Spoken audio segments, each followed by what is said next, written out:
लोकसभा मतदारसंघाच्या मोजणीच्या दरम्यान सातारा जिल्ह्यातील लोकसभेच्या निवडणुकीला खरं म्हटलं तर माझा काही मतांनी पराभव झाला। आपल्या माध्यमातून सातारा जिल्ह्यातल्या सर्व मतदार बंधू भगिनींचं मी मनापासून पहिले आभार व्यक्त करतो आणि ज्यांनी मला मतदान दिलं त्यांचं पण मी मनापासून आभार व्यक्त करतो।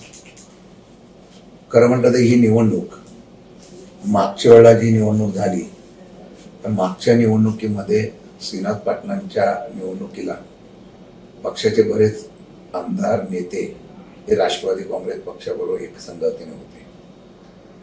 आणि त्याच वेळेला विधानसभेच्या पण निवडणुका होत्या। या वेळेला कराड दक्षिण, कराड उत्तर आणि कोरेगाव सोडलं बाकीच्या ठिकाणी कुठल्याही प्रकारचे पहिल्या फळीतले नेते आणि आमदार हे नव्हते। तरी सुद्धा ही निवडणूक फार महाराष्ट्रामध्येच एक वेगळ्या प्रकारची बदलाचं वारं करणारी निवडणूक होती। फार मोठ्या प्रमाणामध्ये लोकांमध्ये केंद्र सरकार आणि राज्य सरकारच्या बद्दल तीव्र नाराजगी होती। त्याचं प्रतिबिंब मी ज्या वेळेला फिरायचो त्यावेळेला पाहायला मिळायचं। जिथं जावं तिथं तुतारी अशा प्रकारचा विषय चर्चेला होता। असं असताना मला सांगावंसं वाटतं की प्रामुख्याने या सर्व घडामोडीमध्ये बऱ्याच तालुक्यामध्ये दुसऱ्या तिसऱ्या फळीचे कार्यकर्ते आणि जनतेने ही निवडणूक हातात घेतल्यामुळे आपण काही मताने पराभवाला या ठिकाणी सामोरा गेलो। तरी या सर्व गोष्टीमध्ये विशेषतः वाई मतदारसंघ, या वाई मतदारसंघामध्ये सर्वसामान्य कार्यकर्त्यांनी आणि जनतेने घेतल्या निवडणुकीमध्ये त्याचा 100% परिणाम झालेला पाहायला मिळाला आणि तिथे आम्हाला मताधिक्य मिळालं। कोरेगावमध्ये मताधिक्य आमच्यावरती पडलं गेलं।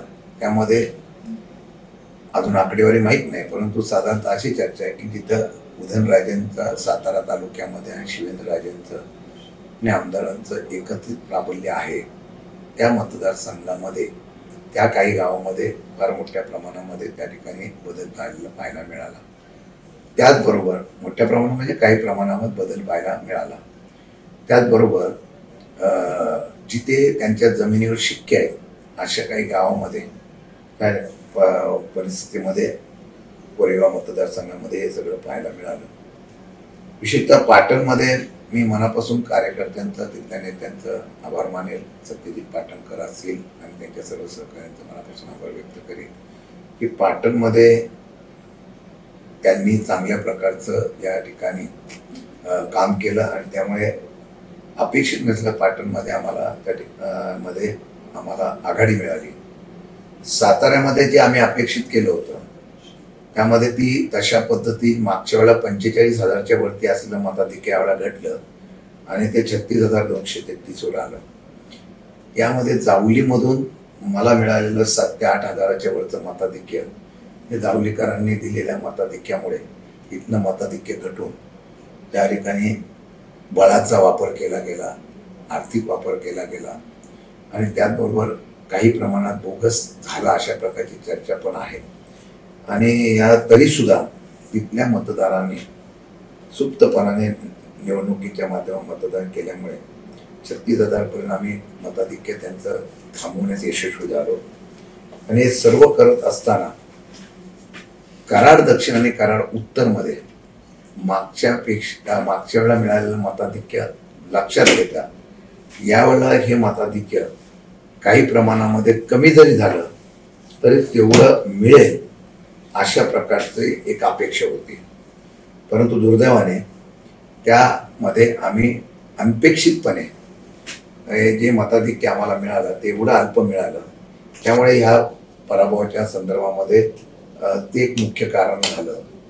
कारण जिथून आम्हाला मताधिक्य जर निदान पूर्वीपेक्षा जरा कमी जाऊन जरी मिळालं असतं तरी ही सीट आपली चांगल्याच याच्यातून सीट निवडून आली असती। पण तो जिथून आम्हाला 100% खात्री होती तिथेच मताधिक्य कमी झाल्यामुळे विशेषतः विरोधकांनी त्या असलेल्या 2 मतदारावर फार मोठ्या प्रकारे लक्ष केंद्रित केलं होतं. त्याचा फटका हा आम्हाला निश्चितपणाने मिळाला आणि त्यामुळे ह्या जागेबरोबरच संजय गाडे म्हणून अपक्ष उमेदवार होता, त्याचं चिन्ह जे होतं त्याच्यामध्ये साम्यता आल्या, अशा प्रकारची थोडीशी संभ्रमावस्था झाल्यामुळे ती मिळालेली मतं त्यांना, ती 37,000च्या दरम्यान मिळालेली मतं यातली काही प्रमाणात सोडली तर बहुतेक मतं ही तुतारीची मिळाली, अशा प्रकारची चर्चा त्या ठिकाणी. हे इथंच नव्हे तर बीडला पण तसंच झालं आणि माढ्याला पण तसंच झालं. अशा प्रकारची 30-40,000 50,000 मतं ही विभागली गेली आणि त्याचा मताधिक्य मिळवण्यासाठी परिणाम झाला. त्यामध्ये सातारा सुद्धा निश्चितपणाने आहे. अरे म्हणून हे सगळं जर बघता लोकांनी निवडणुकीला आदरणीय पवार साहेबांच्या सातारा जिल्ह्याला हे आजही त्यांना पाठबळ दिलं, याचा मला उल्लेख करावा लागेल.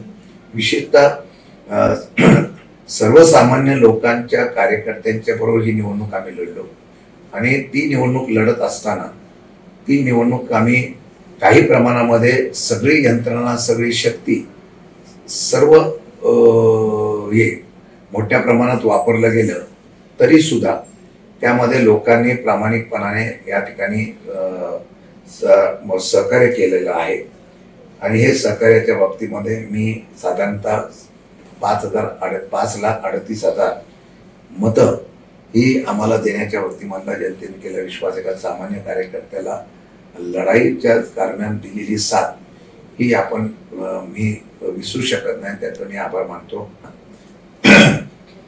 मी एवढंच सांगू इच्छितो की आता जबाबदारी वाढलेली आहे. निवडणुकीत हारजीत होत असते, हारजीतबद्दल मी काही बोलणार नाही, परंतु पक्षाचा एक निष्ठावंत कार्यकर्ता म्हणून आदरणीय पवार साहेबांच्या आणि महाविकास आघाडीच्या प्रमाणे मला काम करावं लागलं.